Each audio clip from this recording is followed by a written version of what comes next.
Vendredi le 12 septembre 2025. Comme ici on est sur les shorts, sur YouTube Shorts ou sur TikTok, je dois aller vite. Allez prendre vos cartes d'électeurs et arrêtez de manifester pour rien.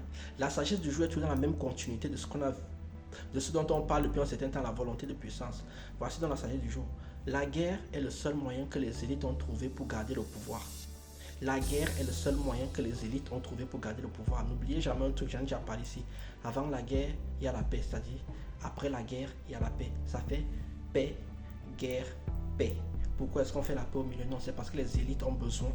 Elles ont besoin de maintenir le pouvoir sur nous. Et comment maintenir le pouvoir sur les gens? C'est en créant un climat de peur.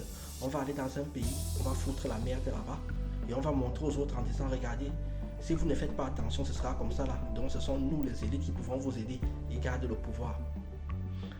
Tout ce qui va être lié aussi à l'économie de la guerre, les ventes d'armes et tout ça, c'est toujours eux qui ont la main mise dessus. C'est-à-dire que la guerre ne va favoriser que les riches. Que les riches, et en plus leurs enfants ne vont jamais en guerre. Regardez l'Ukraine. Tous les gosses des riches sont à Dubaï en train de faire la fête. Tous les gosses de pauvres sont en train de faire la guerre. Voilà comment on nous contrôle. Parce qu'on sait très bien qu'un pays qui est en paix produit des petits rebelles comme moi, intellectuels. Des gens qui commencent à remettre en question l'ordre établi. Mais attendez, à quel moment on a signé ces accords-ci? C'est quoi ce délire? On n'est pas d'accord avec ça. Comment ça les footballeurs vont gagner 42 millions net par an? On ne peut pas leur donner 4 millions. On peut donner 4 millions à Mbappé. 4 millions, il vit très bien. Je pense qu'on vit très bien avec 4 millions par an.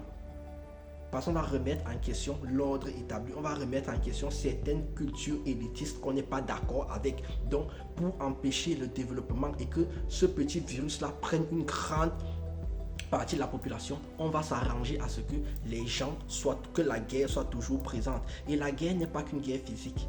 Il y a la guerre financière. On va vous mettre au chômage. Il va y avoir la guerre psychologique. On va vous montrer à la télé que des choses qui sont tout le temps anxiogènes. N'oubliez pas. La guerre ne favorise que les élites. Je vous dis tchuss.